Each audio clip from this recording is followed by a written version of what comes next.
দেখছো, আমি তোমাদেরকে বলছিলাম না যে গ্রামে কিরকম অশিক্ষিত খ্যাত গেয়ভূত বসবাস করে। একটা কাজ করো না, দাঁড়ায় আছো কেন? তাড়াতাড়ি যাও, ওর সাথে গিয়ে সেলফি তোলো। শহরে গিয়ে তো সবাইকে দেখাতে হবে যে গ্রামে কেবল অশিক্ষিত মানুষরা বসবাস করে। দেখলে মনে হচ্ছে গ্রামের খ্যাত লোক, একদম পারফেক্ট ডেফিনেশন অফ গেয়ভূত যাকে বলে। হ্যাঁ, তোরা ঠিকই বলেছিস। ওদের আসলে কোনো কমন সেন্স বলতে কিছু নেই। এই যে, আচ্ছা, অশিক্ষিত গাইয়া বলার কারা আপনারা?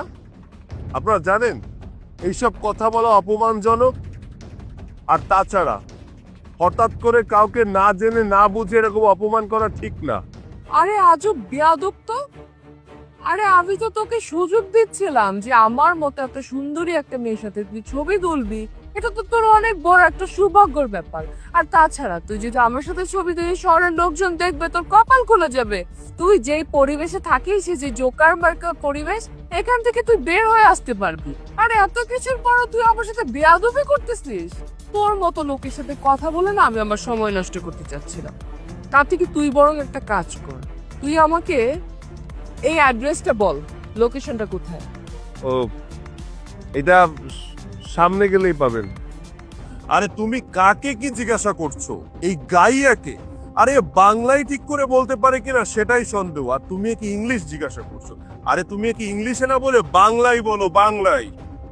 ও মাই গড, তুমি তো ঠিক বলছো। মানে আমি না ভুলে যাই যে কাদের সাথে কিভাবে কথা বলতে হবে আর কাদেরকে কি বলতে হবে। ওর মতো একটা ছোট লোককে কিনা আমি জিজ্ঞাসা করতেছি যে অ্যাড্রেস কোথায়। ও তো ভালো করে পড়াশোনাই জানে না, আবার ও আমাকে বলবে অ্যাড্রেস।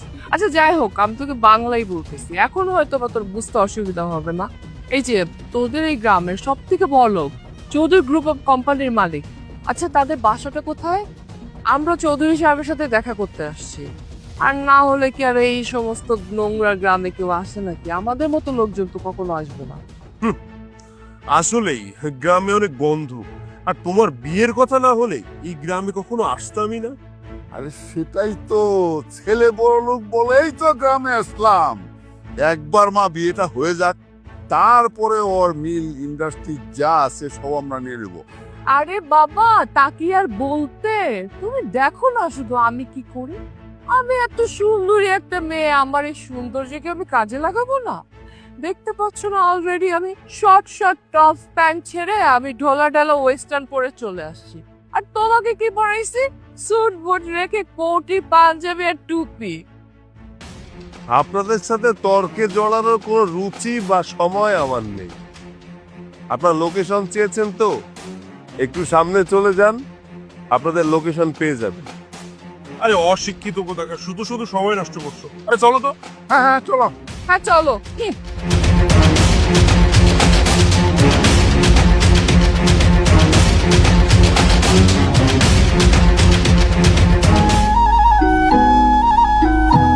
বসুন। Thank you. আচ্ছা আঙ্কেল, আপনাদের আসতে কোনো সমস্যা হয়নি তো? না, তেমন কোনো অসুবিধা হয়নি। তোমার ভাই চৌধুরী ইন্ডাস্ট্রির মালিক বলে কথা। আমার মেয়ে যেরকম রূপবতী সেরকম গুণবতী। আমার বাবা একদম ঠিকই বলেছে, আমি সংসার সামলাতেও পারবো, অফিসও দেখে রাখতে পারবো, আর আপনাদের সবার টেক কেয়ার করতে পারবো। এত একটা লক্ষ্মী মেয়ে, ওরা পারলে তো আজকেই তোর বিয়েটা করে ফেলে। কিন্তু আমরা যে একটা সুদিন দেখে তারপরে দুমদাম করে বিয়েটা দেব। আসসালামু আলাইকুম। ওয়ালাইকুম আসসালাম। বসুন বসুন। অফিসের কাগজপত্র সবকিছু রেডি আছে, এখন শুধু স্যারের সাইনটা হলেই হবে। ও, বড় ভাইয়া তো বাহিরে গেছেন, কিছুক্ষণের মধ্যেই চলে আসবে। আরে মুন্না, তুমি চৌধুরী গ্রুপ অফ কোম্পানিতে জব করো নাকি? হ্যাঁ, এখানে চাকরি করি। তুই ওকে চিনিস নাকি মা? হ্যাঁ বাবা, আমি ওকে চিনি, আমরা একসাথে পড়াশোনা করি। আরে বাহ, তোর বন্ধু তোর আন্ডারে চাকরি করবে। রল, তুই তো চৌধুরী ইন্ডাস্ট্রির মালকিন হয়ে যাচ্ছিস। তা কি আর বলতে, তা তো অবশ্যই বাবা। ছোট, কি করিস? এই, তুই এখানে কি করছিস? এই অশিক্ষিত কামলাটা এখানে কি করছে? মনে হয় সৈকত চৌধুরীর কেয়ারটেকার। কি ব্যাপার ভাইয়া, কি হয়েছে? আমি তো কিছুই বুঝতে পারছি। আরে ছোট, তেমন কিছু হয়নি। আসলে সকালবেলায় এনারা আমাকে এই ড্রেসে দেখে ফেলেছে, তাই ভাবলো আমি হয়তো গরিব কৃষক। কি সকালে আমাকে অপমান করেছিলেন তো? হয়েছিল তো এইসব বিষয় নাকি? আসলে আপনি সৈকত চৌধুরী? আম সো সরি, আসলে আমি বুঝতে পারিনি। আমাদের মধ্যে সকালে যা হয়েছে, আমি এখন মনে করতেছি যে এটার প্রভাব বিয়েতে তো পড়বে না। না না, তখন তো আমার মেয়ে এবং ও একটু ফানি মুডে ছিল, তাই এইসব কথা বলছে, তাই না? আর আমার মেয়ে তো সবচেয়ে ভদ্র মেয়ে পৃথিবীতে, মনে হয় এক পিসি আছে, তাই না মা?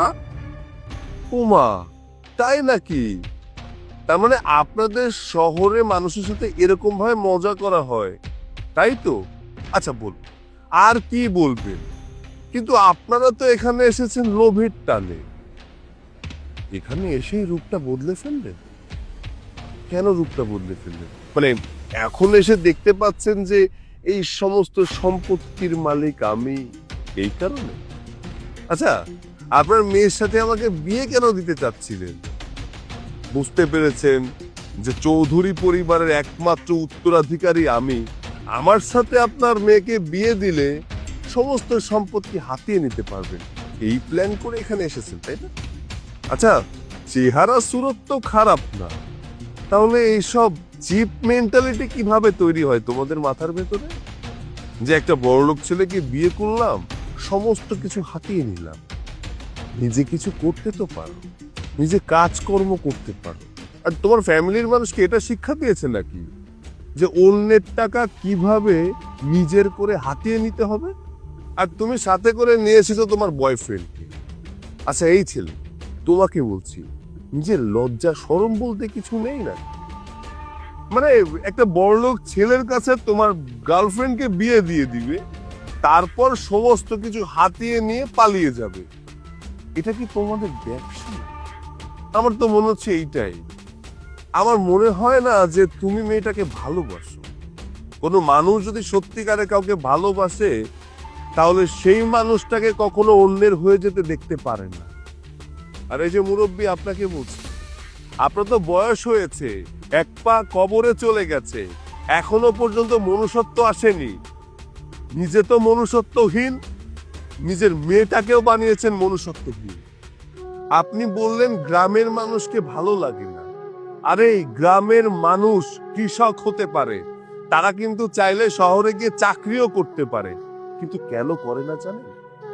কারণ তারা কৃষি কাজকে ভালোবাসে। এই কাজ করে তাদের সংসার চলে, এবং তারা চাষ করে বিধায় সমস্ত ফসলাদি আপনারা ভোগ করতে পারেন। এই গ্রামের মানুষ যদি ফসলাদি না ফলাতো, তাহলে কোত্থেকে এইসব খাবার খেতেন বলুন তো? আপনারা তো পায়ের উপরে পা তুলে শহরে বসে খান, কিন্তু খাবারটা আসে কোথা থেকে? হাজারো টাকা থাকলেও যদি ফসলাদি না থাকে, তাহলে এগুলো কিনে খেতে পারবেন না। যাই হোক, বিয়ে ক্যান্সেল করার তো কিছু নেই, কারণ আপনার সাথে তো পাকাপোক্ত কোনো কথাও হয়নি, শুধু দেখা সাক্ষাতের জন্য এসেছেন। বাট সরি, আপনার মেয়েকে বিয়ে করা আমার পক্ষে কোনোভাবেই সম্ভব না। যাই হোক, এত কথা বলে আমার মূল্যবান সময় নষ্ট করতে চাচ্ছি না, অনেক খাটাখাটনি করে এসেছি। দয়া করে আপনারা এখান থেকে গেলে আমি বিশ্রাম নিতে পারব। প্লিজ, ওই যে সামনে গেটটা আছে, বেরিয়ে যান। কি ব্যাপার, এখনো দাঁড়িয়ে আছেন কেন? লজ্জাবোধ বলতে কিছু নেই নাকি? যান, বেরিয়ে যান।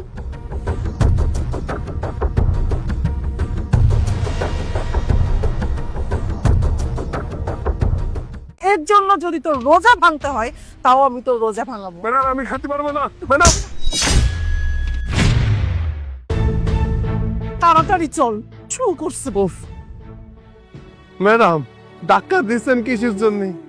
আমি রোজা তো, এখানে গায়ে শক্তি পাচ্ছি রে, সহলেতে মেলা কাজ করেছি এই জন্য। আচ্ছা, অসুবিধে নেই, চলেন। এই তুই রোজা না অসুস্থ, এগুলো তো আমি দেখবো না। হ্যাঁ, তুই যেহেতু রোজা রাখছিস, তুই এখানে আসছিস কেন কাজ করার জন্য? প্রথমে আমাকে বলে দিয়েছিস, আমি অন্য কুলি নিয়ে নিতাম। এখন এখানে এসে নাটক করতেছিস। তাড়াতাড়ি চল, আমার লেট হচ্ছে। আর আমার যদি লেট হয় তাহলে কিন্তু তোর কপালে কষ্ট আছে। ম্যাডাম, আপনি এরে আমার সাথে খারাপ ব্যবহার করতেছেন কেন? এমনিতে আপনি আমার সামনে খাচ্ছেন, আমি রোজা রয়েছি, তার উপরে আপনি আমার সাথে জোরে জোরে কথা করছেন। দেন, আমি যাব না, আপনি অন্য কুলি নিয়ে চলে যান। একটা থাপ্পড় দিয়ে দাঁত সব বলে ফেলে দেবো। অন্য কুলি নিবো মানে? অন্য কুলি নিবো মানে কি? তোকে যেহেতু আমি এখানে নিয়ে এসেছি, তুই আমার মাল সামানার জায়গা মতো পৌঁছে দিবি। আর তোকে কি আমি মাংনা মাংনা নিয়ে যাচ্ছি? এর বিনিময়ে আমি তোকে টাকা দিচ্ছি। আমার টাকা লাগবে না, এই যে আপনার ব্যাগ, আপনি চলে যান।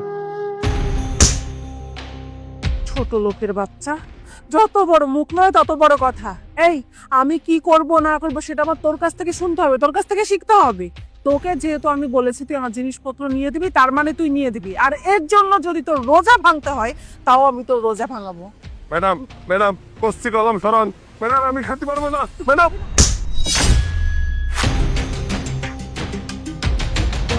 ম্যানেজার, ম্যানেজার, এখানকার ম্যানেজারকে এদিকে আসুন। Ma'am, any problem? আপনি কি এখানকার ম্যানেজার? জি ম্যাম, আমি এখানে ম্যানেজার। এ কোন ধরনের অসভ্য কুলি রাখছেন? এত বেয়াদব মানুষ কেউ রাখে কাজে? কত বড় সাহস, ও আমার গালে থাপ্পড় মেরেছে। ও রোজা থাকলো না কি থাকলো সেটা তো আমার দেখার ব্যাপার না। আমার ব্যাগ নিয়ে মাঝ রাস্তায় ফেলে দিয়ে আমাকে বলে অন্য কুলি ডেকে নিতে। তার উপর আমার গালেও থাপ্পড় মেরেছে। এটাকে এক্ষুনি এখান থেকে বের করুন। কি? ও আপনার সাথে বেয়াদবি করেছে? এই, তুই ম্যাডামের সাথে বেয়াদবি কেন করেছিস? স্যার বিশ্বাস করেন, আমি ম্যাডামের সাথে কোনো বেয়াদবি করিনি। আমি তো রোজা, তাই সলতে মেলা কাজ করেছি। এই ব্যাগ বুড়িয়ে নিয়ে আমি জাতি পারছিলাম না, গায়ে শক্তি পাচ্ছিলাম না। ম্যাডাম আমায় ঠেলতে ঠেলতে নিয়ে যাচ্ছিল। আর তারপরেও সে আমার একটা রোজা ভাঙতে হবে।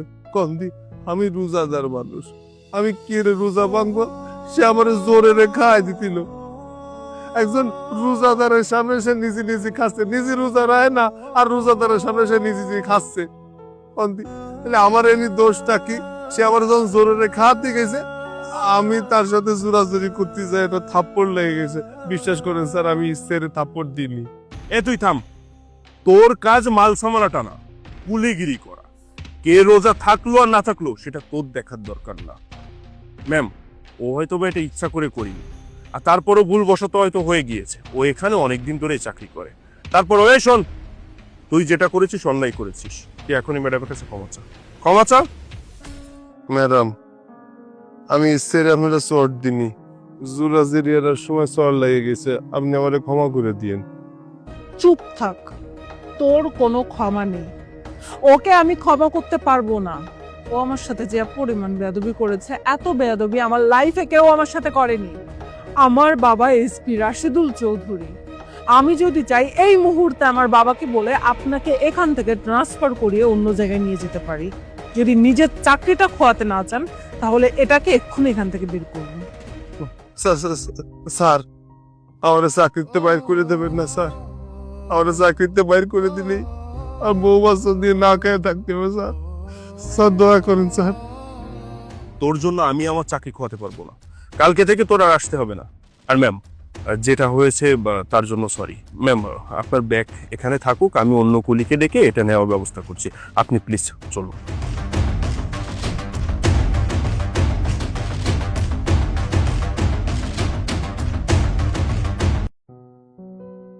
ভাইয়া একটু শুনেন। আপনাকে কিরাম সিনা সিনা লাগতেছে, কোনে যেন দেইছি। ও, আপনারা তারা না যাকে জন্য আমি চাকরি হারায় ফেলাইছি? আপনাকে জন্য আমার চাকরিটা হারায় আমি এখন এই রাজমিস্ত্রির কাজ করতেছি। আবার আইসেন কে তেনি? ভাইয়া, ভাইয়া, আমি আপনার কাছে মাপ চাওয়ার জন্য এসেছি।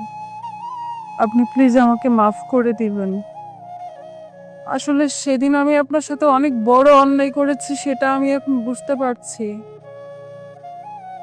সেদিন যখন আপনার সাথে আমি খারাপ ব্যবহার করে চলে গেলাম, তারপরই আমার অ্যাক্সিডেন্ট হয়ে যায়। অ্যাক্সিডেন্ট করে আমি আমার চোখ হারিয়ে ফেলেছি। আমি অনেক অহংকারী একটা মেয়ে ছিলাম, টাকার অহংকার ছিল অনেক বেশি ভাইয়া। এই টাকার অহংকারে কখনো আমি কোনো মানুষকে মানুষ হিসেবে গণ্য করিনি, সবার সাথে বাজে আচরণ করেছি। এমনকি এই যে রোজার মাস, আমি কখনো রোজাও রাখিনি। আমার কোনো ইসলামিক জ্ঞান নেই। আমি কখনো এই ধর্ম সম্পর্কে কোনো কিছু জানার চেষ্টা করিনি, কোনো কিছু বোঝার চেষ্টা করিনি। আমার মনে হয়েছে আমার কাছে টাকা আছে তো আমার কাছে সব আছে। আমি অনেক অহংকারী ছিলাম ভাইয়া, আর এই অহংকারই আমার পতনের মূল কারণ হয়ে দাঁড়িয়েছে। সেদিন যখন আপনার সাথে খারাপ ব্যবহার করলাম, আপনার চাকরিটা চলে গেল, হয়তো বা আল্লাহ এই জন্য আমার কাছ থেকে আমার দৃষ্টিশক্তিটাই কেড়ে নিয়েছে। আমি অনুতপ্ত ভাইয়া, আমি অনেক বড় অন্যায় করেছি। আপনি আপনি প্লিজ ভাইয়া আমাকে মাফ করে দিন, আমার উপর আর কোনো রাগ রাখবেন না। আমার ধারে ক্ষমা সাথী হবে না। আপনি যে আপনার ভুল বুঝতে পারিছেন, এটাই অনেক কিছু। দেখেন, মানুষ গরিব হোক আর বড় লোক, প্রত্যেকটা মানুষই মানুষ। আর আমরা এই যে রোজা থাই আল্লাহর সন্তুষ্টির জন্য, এটা রমজান মাস, সিয়াম সাধনার মাস। আমাকে সবার উচিত রোজা থা, আমাকে সবার উচিত নামাজ পড়া, ইবাদত করা। আপনি টাকার অহংকারে ডুবেছিলেন, তাই দেখেন হয়তো আপনার কর্মফল আপনি ভোগ করতেছেন। আপনি আমার ভুল ঠিকই বুঝতে পারিছেন, কিন্তু বড় একটা ক্ষতি হওয়ার পরে। তাই কই কি, মানুষের সাথে কোনদিন খারাপ ব্যবহার করেন না। আপনি যদি মানুষের খারাপ করেন, আপনার জন্য খারাপ উপরতে অটোমেটিক্যালি হয়ে যাবে। যাই হোক, আপনার উপরে আমার কোনো রাগ নেই। আপনার জন্য তো আসলে আমার চাকরিটা চলে গেছে। এই কষ্টে মষ্টে একটা রাজমিস্ত্রির কাজ পাইছি, এটা করতেছি। আপনার উপরে সত্যি আমার কোনো রাগ নেই, আপনার আমি ক্ষমা করে দিছি। দোয়া করবেন আমার জন্য। আমি তো আপনার কাছ থেকে আপনার চাকরিটা কেড়ে নিয়েছিলাম। আমি আপনার চাকরিটা আপনাকে ফেরত দিতে চাই ভাইয়া।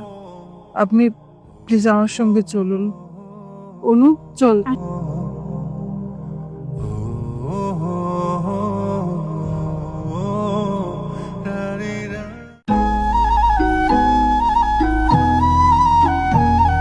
এই তুই কে, আর আমার গাড়ির এখানে কি করতেছিস? ম্যাডাম, আমি আপনার নতুন ড্রাইভার। বাবা আপনার গাড়ি বহুদিন যাবৎ চালিয়েছেন। আমার বাবা অসুস্থ তো, এর জন্য বাবার বদলে আমি এসেছি। যাক, ভালো কথা, কিন্তু তোমার ইউনিফর্ম কোথায়? আসলে গতকাল রাতে বাবাকে নিয়ে আমি একটু হাসপাতালে ছিলাম, তাই বাড়িতে যাওয়ার সময় পাইনি। আর আমার তো ইউনিফর্ম নেই, এর জন্য আর ইউনিফর্ম পরা হয়নি। বাবার ইউনিফর্ম আমার গায়ে হয় না, আর তাই তো তাড়াহুড়ো করে চলে এসেছি। ঠিক আছে, কমসে কম তো ভালো একটা শার্ট পরে আসবা না, কি ফকিনির মতো চলে আসছো।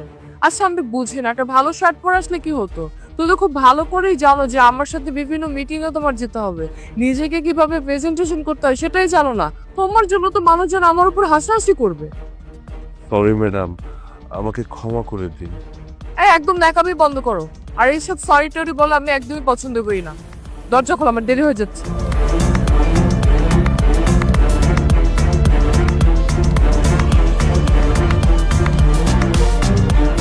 গতকালকে তোমাকে একটা জরুরি ফাইল দিয়েছিলাম, সেই ফাইলটা কোথায়? ও সরি স্যার, আমি না ভুলে গিয়েছি। ফাইলটা আমি নিয়ে আসছিলাম, গাড়িতে ফেলে চলে আসছি। আমি এক্ষুনি ড্রাইভারকে কল দিচ্ছি, ও নিয়ে আসতেছে।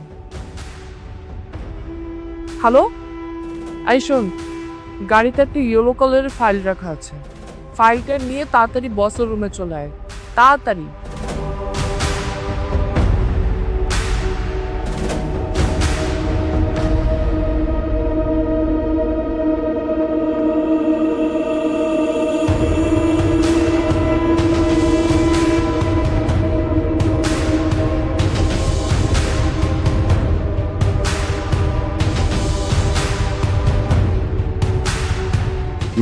সবকিছু ঠিক আছে, কিন্তু তোমাকে যে বলেছিলাম কোরিয়ার ক্লায়েন্টের সাথে কথা বলতে, কথা বলছে না? আসলে স্যার সবকিছু ঠিকঠাক ছিল। যে ছেলেটি ট্রান্সলেটর হিসেবে কাজ করে ও আসলে ছুটিতে গেছে, যার কারণে ক্লায়েন্টের সাথে এখনো কথা বলতে পারিনি। কোরিয়ান ক্লায়েন্টের কাছে যে ফাইলটা আছে এটা যদি রিজেক্ট হয়ে যায় তাহলে আমাদের কোম্পানির অনেক বড় ক্ষতি হয়ে যাবে। আর এই ক্ষতিপূরণ কিন্তু তোমাকে দিতে হবে মাইন্ডি। স্যার আপনার সাথে আমি কিছু কথা বলতে চাই। এই তুই এখানে কি বলবি? হ্যাঁ, সম্পূর্ণ একজন ড্রাইভার হয়ে এখন এখানে দাঁড়িয়ে আছিস, জানি কি যা। তুমি কি বলতে চাও তুমি বলো, আমি শুনছি। আসলে স্যার আমি তো অনার্স পাস, আর তাছাড়া আমি কোরিয়া যেতে চেয়েছিলাম, এর জন্য কোরিয়া ভাষাটা শিখেছিলাম। Sure, why not?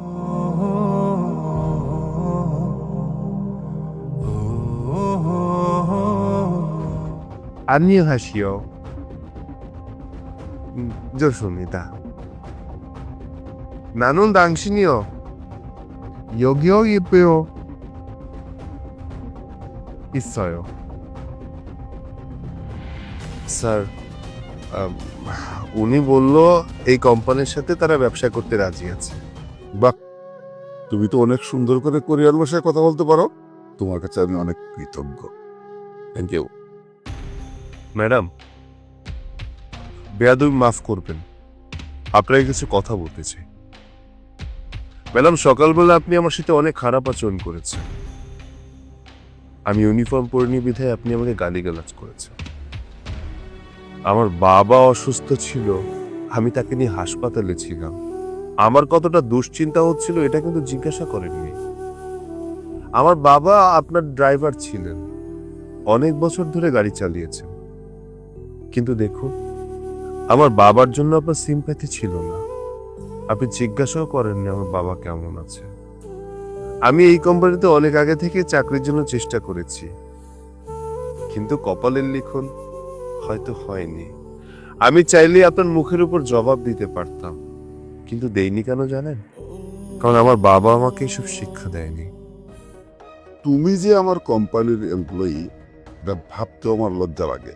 আর তোমাকে অনেকবার আমি বলেছি মানুষের কাপড় চোপড় দেখে তাকে জাজ করব না। একটা মানুষ শিক্ষিত না অশিক্ষিত তার কাপড় চোপড় দেখে কিন্তু বোঝা যায় না। একটা ছেলে বিপদে পড়ে তোমার কাছে আসছে আর তুমি তার সাথে এমন খারাপ ব্যবহার করা শুরু করলে। যে ছেলেটার সাথে তুমি বাজে আচরণ করলে আজকে কিন্তু তোমার বিপদের দিনে সেই ছেলেটাই কাজে আসলো। আজকে সে যদি কোরিয়ান ভাষায় আমাদের ক্লায়েন্টের সাথে কথা না বলতো তাহলে আমাদের এই ডিলটা হাতছাড়া হয়ে যেত। সে শিক্ষিত এবং ইন্টেলিজেন্ট বলেই কিন্তু সে এই ডিলটা করতে পেরেছে। আর যদি সেই ডিলটা করতে না পারতো আমাদের কোম্পানির অনেক বড় ক্ষতি হয়ে যেত। আজকে একটা জিনিস কিন্তু খুব ক্লিয়ার হয়ে গেছে, তুমি যে এই ছেলেটার সাথে যে খারাপ আচরণ করছো আমার সামনে, আমার মনে হয় আমার অগোচরে তুমি কোম্পানির সকল এমপ্লয়ীদের সাথে এর চেয়ে আরো অনেক খারাপ খারাপ আচরণ করো। আর একটা কথা কান করলে শুনে রাখো, তুমি যদি মানুষের সাথে ভালো ব্যবহার না করো তাহলে মানুষের ভালোবাসা পাবে না, কাউকে বিপদের সময় পাশে পাবে না। আমি চাই তুমি এরই মুহূর্তে ওর কাছে ক্ষমা চাইবে, আর যদি ক্ষমা না চাও তাহলে দারোয়ান ডেকে গাড় ধাক্কা দিয়ে এখান থেকে বের করে দেবো।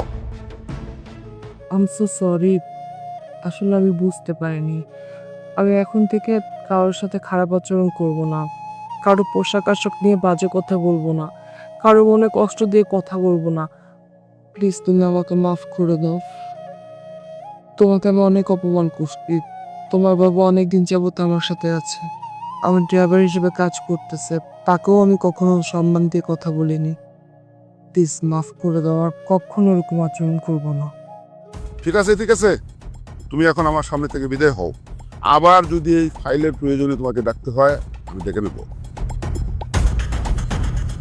স্যার তাহলে আমি আসি। দাঁড়াও, তুমি না বলেছিলে আমাদের কোম্পানিতে জবের জন্য অনেকবার ট্রাই করেছিলে? তোমাকে আর ট্রাই করতে হবে না, তুমি এই কোম্পানিতেই জব করবে। Thank you sir, thank you so much. আপনার এই ঋণ আমি কোনোদিন শোধ করতে পারবো না, কোনোদিন না। আরে ঋণ বলছো কেন? তোমাদের মতো ট্যালেন্টফুল যারা আছে তাদেরকে তো কোম্পানিতে রাখবো আমি। আচ্ছা ঠিক আছে স্যার, তাহলে আমি সবার কথা চলে আসসালাম। ও আলাইকুম আসসালাম।